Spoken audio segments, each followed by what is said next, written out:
As a actor इसमें समझ लीजिए कि एक राम का एज ए एक्टर किरदार किया है आदमी, लेकिन वो राम है नहीं, बल्कि वो एक एक्टर है, राजा है, और दुनिया राम मान लेती है, और उसी मानने में उसको कितनी प्रॉब्लम होती है, ये जब आप सिनेमा देखेंगे तो पता चलेगा कि एक्टर की ज़िंदगी अगर आप उसको आस्था में लोग मान लिए, तो फिर लोग समझते हैं कि ये राम है तो ये पान नहीं खाएगा, ये राम है तो इसको भाई वो नहीं खाना है, वो नहीं खाना है, ये नहीं कर सकता, ये नहीं कर सकता।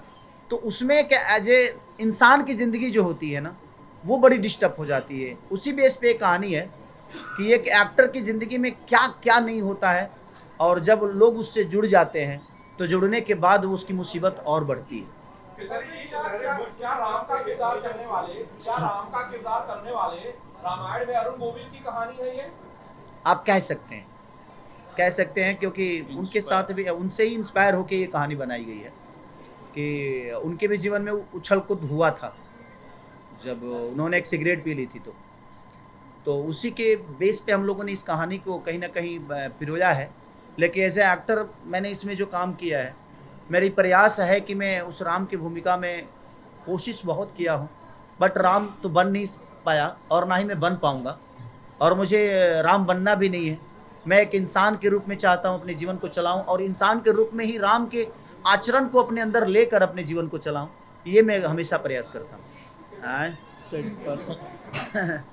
सच पूछिए तो हम राम कहियो नहीं बन पाएंगे।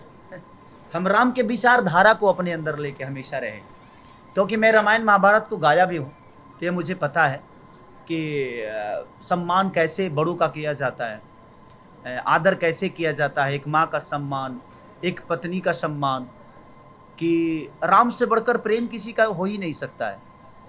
कि एक पत्नी के लिए वो रावण से लड़ जाते हैं, विदाउट सेना, विदाउट चीज़ें, निर्बल को बल दे दिए।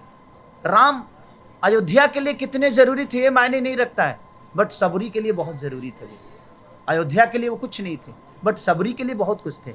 तो आपकी अहमियत दुनिया के लिए हो, वो आपका सबसे बड़ा जीत है। और राम की तरह मैं क्या बोला कि राम की तरह जीना बहुत कष्टदायक है एक पारिवारिक ज़िंदगी में। और मैं कोशिश करता हूँ कि जिस तरह राम ने अपने माँ बाप को सम्मान दिया, जिस तरह समाज को सम्मान दिया, जिस तरह अपने पत्नी को सम्मान दिया, वो सारी चीज़ें अपने अंदर उतारने की मैं कोशिश करता हूँ, और कुछ हद तक मैं कामयाब भी हूँ उस चीज़ों में। तो बड़ा बदलाव यही है कि राम की तरह ऐसा थोड़ी है। हाँ, नॉनवेज खाना तो मैं भी छोड़ ही दिया, और मुझे भी लगता है जो अब सेट पे भी मुझे लगता है कि नॉनवेज पूरे राजा राम के सेट पे कभी नॉनवेज नहीं बना। चाहे इसके जब हम गाना शूट हुए तब भी, अच्छा कभी भी पूरे क्रू मेंबर ने नॉनवेज नहीं खाया। और हमने प्रयास की कि हद तक अगर हम आस्था से जुड़ के कोई काम कर रहे हैं तो हमें आस्था की तरह अपने आप को भी बना के रखना पड़ेगा। तो यही विषय था।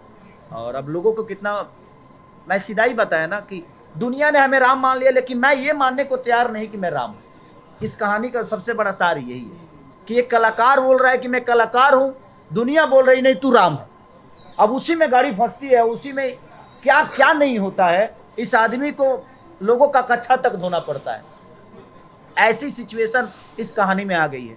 तो वही विषय है कि एक कलाकार बोल रहा है कि मैं कलाकार हूँ, और दुनिया बोल रही नहीं तू राम है, और उसमें फंसता है। और हमारी ज़िंदगी कितने उछल पुछल होती है, और लास्ट में इसको मानना पड़ता है कि नहीं, उससे बढ़कर किरदार नहीं हो सकता।